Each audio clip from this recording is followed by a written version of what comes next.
Hey, what's up, chat? Going out on a nice walk. Bit of an IRL adventure. Nothing like getting some exercise.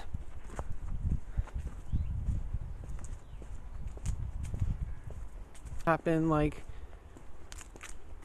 this perfect way, and everything has to happen like as soon as it needs to happen, and you know, everything kind of happens in its own time. You know, we live in this we live in this crazy world where, you know, most of us are kind of just bumbling around, just kind of guessing what we're supposed to do.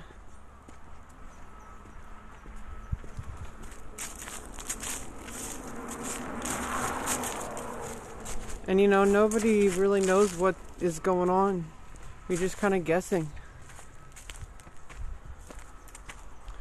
I don't know, so I just think that I need to like learn how to slow down. That's why I was like playing a bunch of Overwatch yesterday. You know, I just realized, you know, like it's perfectly fine just to play some video games. Like it's not a waste of time. Like sometimes wasting time, like, you know, taking time for yourself, you know, sometimes wasting time is actually good. And it's like the opposite of waste.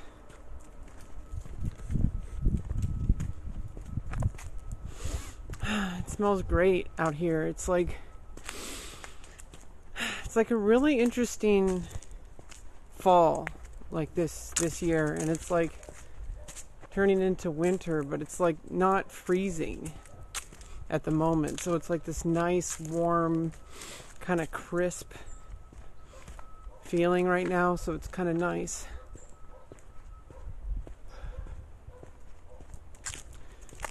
Yeah, I think learning how to slow down and relax is like one of the things that I really need to work on. And I don't know, like the fact that I'm working on it so like sweaty is kind of part of the problem. Like the fact that I'm like I need to relax, you know, like I need to slow down. Like it's like the opposite. Like I'm literally doing the thing that I'm trying not to do. You know, it's like I'm trying to just not try. I was watching, you know, kind of got reminded of that. You know, I rewatched like a Sweet Anita video of like, where her talking about the Streamer Awards and how she's talking about how it seems like every time that she tries to succeed, she doesn't do so well, or at least in her opinion. But then it's like whenever she's like not trying, or when she thinks she's doing badly, like that's when she actually has the most success. You know, like her clip went viral of her tics, you know, going off during the Streamer Awards, which she was very self-conscious of. It like ended up being like a huge viral success, you know? So I don't know, sometimes I think that we just put way too much energy into like trying to force the world into what we want it to be. And I think it's like we miss out on like what the world can offer. You know, because like there's this whole like crazy world out there, you know, just like doing its own thing. You know, it's kind of just like this natural kind of creature that kind of lives.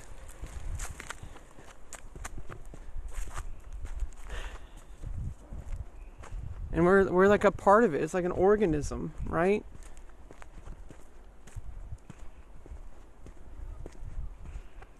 And I don't know. I think sometimes like I need to do the same thing with my content. You know, just stop trying to make content and just make content. Stop to like just go with the moment. And yeah, be myself, but also be aware that like it is a performance.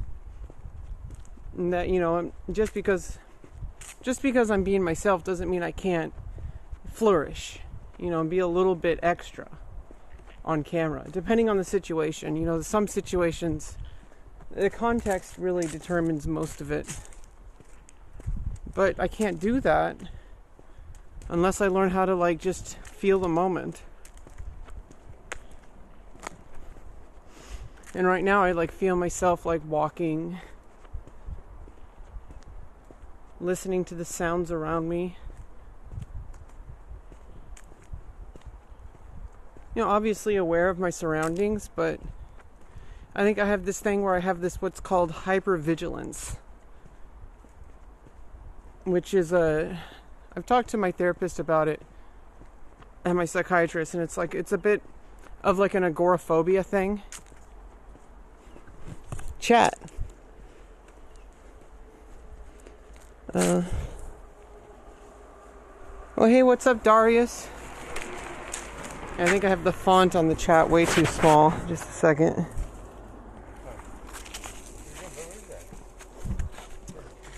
Okay.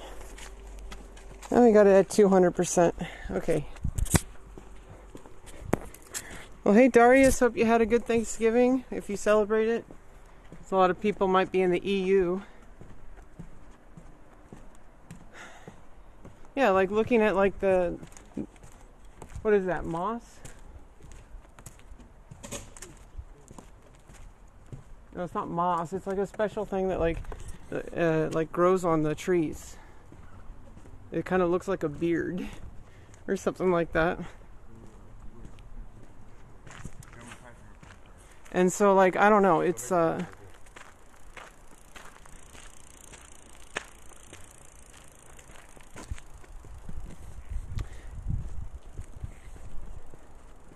it's one of those things where it's like the more you try, the harder it gets to actually do what you want it to do.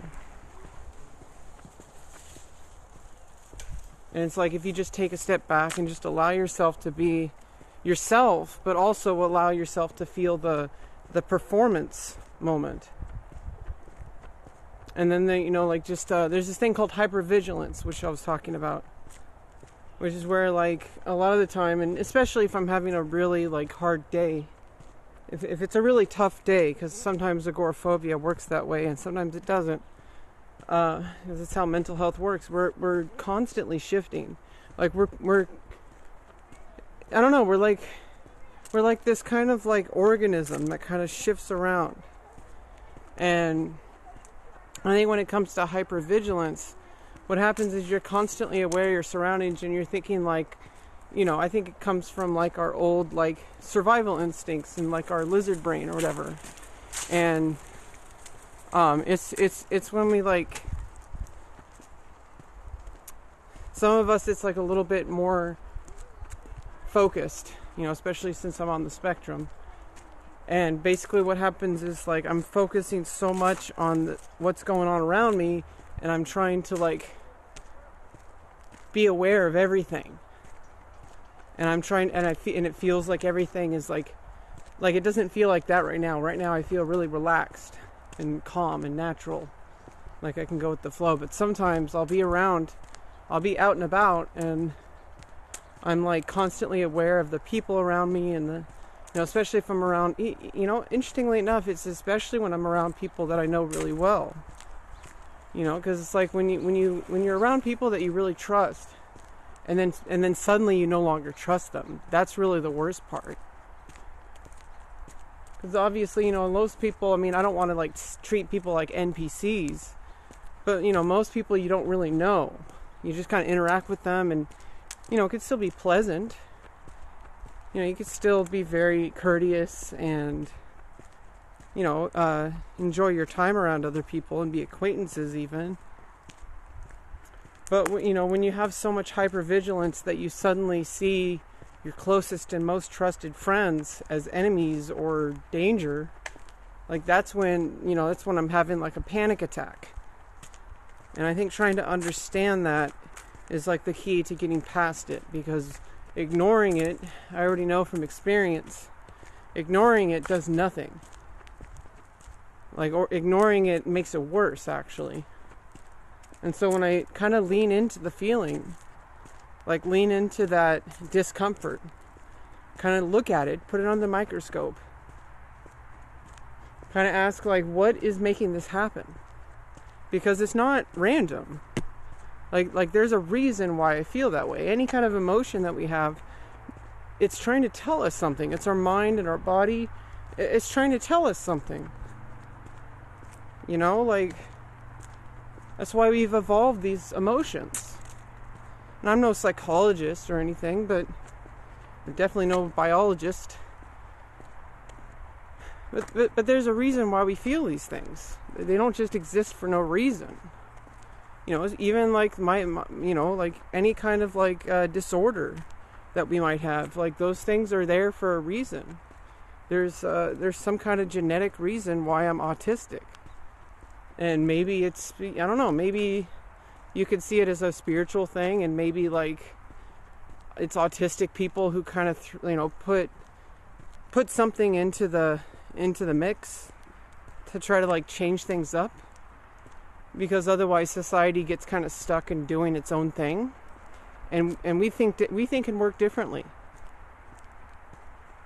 And you know, it's a lot of people who've made some major changes in society, who've beneficial or not, beneficial or neutral or even negatively, have had some kind of neurodivergence, whether they're on the spectrum or any other kind of divergence.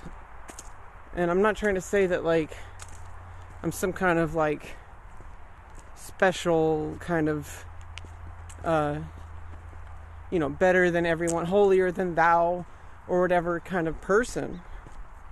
I'm just like this random, there's like a bird over there. I'm like this random autistic girl who's just trying to make her way in the world. And, it's like everyone's just trying to make their way in the world. And, in different ways. And everybody has their own unique abilities and their own unique skills that they have to offer. And nobody's better or worse than other people. Some people have specific needs. Like some people might have specific difficulties. Like I have some severe difficulties, especially with social integration. Especially when it comes to obtaining and maintaining a job, which is why I was declared permanently disabled. But, that doesn't mean that I can't have a job. It just means that I need to find a different path, which is what I've been doing the past 3 years. And I found work that I enjoy doing and that I can do, and that can potentially be a huge income source.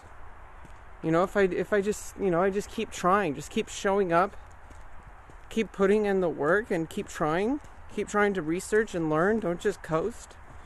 Which I need to trust myself, because I'm like I said, I'm hyper vigilant. In fact, I need to slow down a bit and just kind of coast a little bit. Like I need to learn how to coast.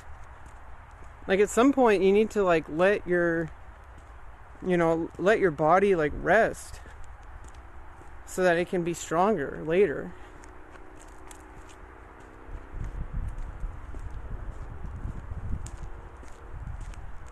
Because otherwise you're just driving yourself into the ground, and you're not gonna you're gonna end up like you're trying to succeed, but you're gonna end up failing because you're not really able to do what you need to do when it's critical. And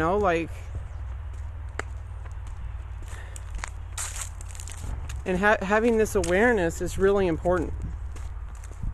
And so it's why I need, why I work on my journaling. It's why I do streams like this. Which is really like kind of like journaling out loud, like dictating.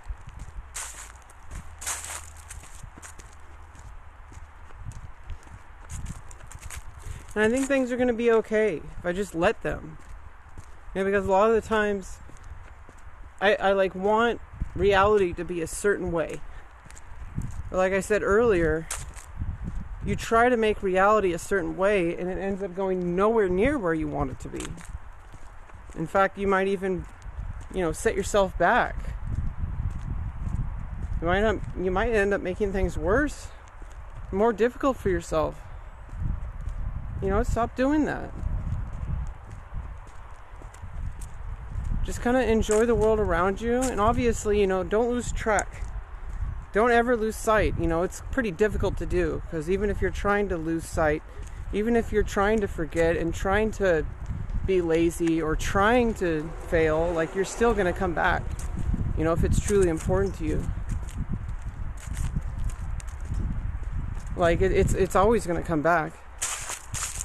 Especially me. I need to learn to trust myself based on past experience. It's like I have to work a little extra hard to not work so hard. Ironically. I think it's been drilled into me from like a lifetime of like people who just don't understand me, or people who are very insensitive to me, have just drilled it inside me that I need to work harder. Have drilled it into my brain that I am not enough. And I am enough. Like, I'm already enough. And in fact, I'm doing more than I need to do.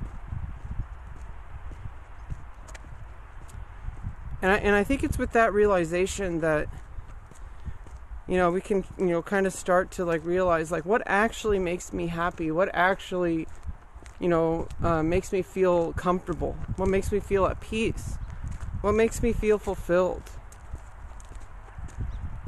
And you know, it's obviously not money, because money is just going to pile up. It's like, you know, look at like, you know, shows like Breaking Bad or any whatever. You just have a big pile of cash. It's like, what, if you work harder, it's going to get bigger? Like, you're just going to get this big pile going up to the ceiling? Like, obviously it needs to be a certain minimum. You know, you kind of pass Tutorial Island. You know, you get your enough money to take care of yourself and your family. But then what? You know, like what? You have some emergency money. Okay, that makes sense. But it gets to a certain point where it's like, well, like, am I just gonna, my whole goal in life just to make a bigger pile? Like, how much is enough? And there is a point, and it's going to be different depending on who you are or your needs. Like, I'm going to have a bigger pile of cash. That's just a fact, because I know that I can work. That's not the problem. The problem is can I work without stopping? And you know, I need some, like, you know, some FU money. So it's like, that's what I'm working on. I'm working on building that, because knowing that I need it is like the first step. You know, knowing that, like, hey, like, if I can't work for a month, I need to make sure that I have enough to take care of my basic needs. And, you know, expand that to like a bigger step. I need to make sure that if I lose the ability to work for any number of reasons, you know, whether I just burn out or whether some other issue comes up with my mental health, I need to know that I have security. And so that's what I'm working on. I'm working on building a big enough pile of money. But, you know, what else besides that? Like, I have to be able to do that, first of all. So that's obviously the first step.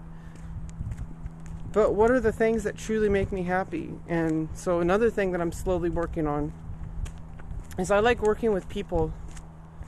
I like performing. I like making art. And so I like collaborating with people. I really miss that when I was in college. You know, I had a bunch of people that were, you know, the hardcore students. The students who were basically living in the music building. There was like, you know, a handful of us. Like maybe 10 or 12 of us. The whole semester, every semester. Like, people who just basically lived in the music building. You know, I had like a kit with like oatmeal, and it was all sealed up. I had oatmeal and peanut butter. I would bring an instant coffee, and I would just basically just keep that in my locker, practice my clarinet, practice my saxophone, do my music theory homework. But, you know, just knowing that I was doing the same thing with some other people, my peers. Knowing that there was a camaraderie. It wasn't just me on my own, which is why it's been so difficult since the pandemic. Is because, like, you know, it's hard to maintain music, which is super social for me. when there's no people to work with.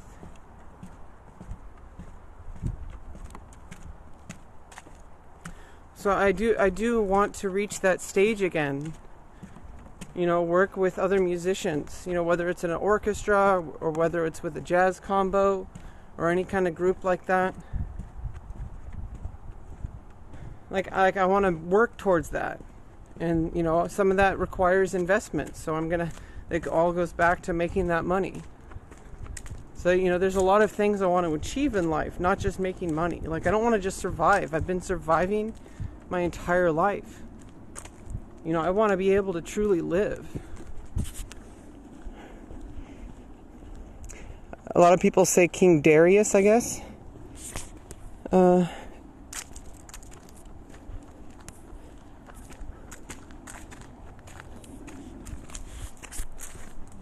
it's a little hard to read chat while I'm doing IRL.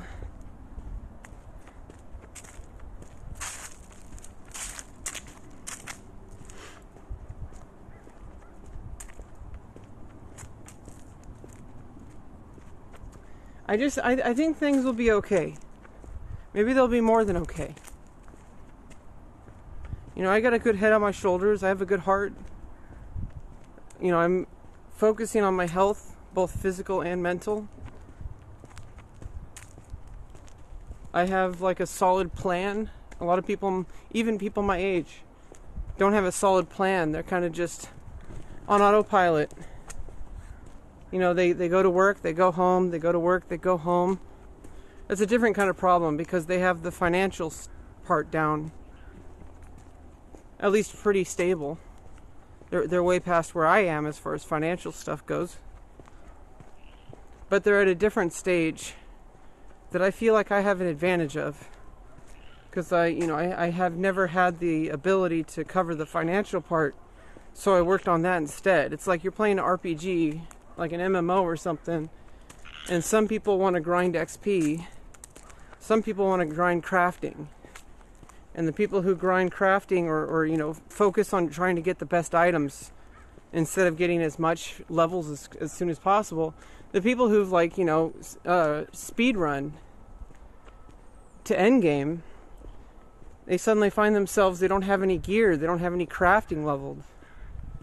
But the person who, like, took all their time to craft and just kind of, you know, took the XP, you know, at a very reasonable pace instead of trying to rush it and burn out.